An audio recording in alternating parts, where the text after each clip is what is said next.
बड़ दाण्डरे सरी आसिला श्रीजीउंकर लीला खेल। आज नीलकंदल फेरिबे नीलमणि। महाप्रभुंकर 12 दिनर मानवीय लीला खेलार आज अंतिम पर्व नीलाद्रि विजे।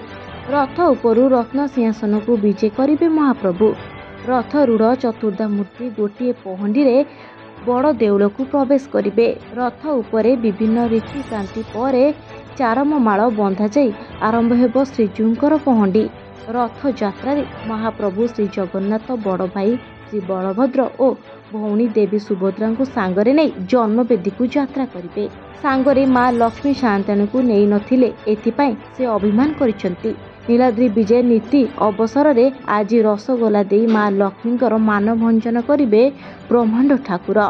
जय विजय द्वार रे महालक्ष्मीकर अभिमान को भंजन करिबा पई श्री जगन्नाथ पक्षरु पाट शाढ़ी सह रसगोला देवार विधि रही।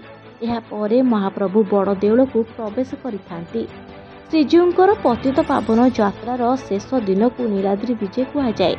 गतकाली श्रीक्षेत्र में 3 रथ उपरे श्रीजीउंकर अधरपणा नीति अनुष्ठित होइतिला।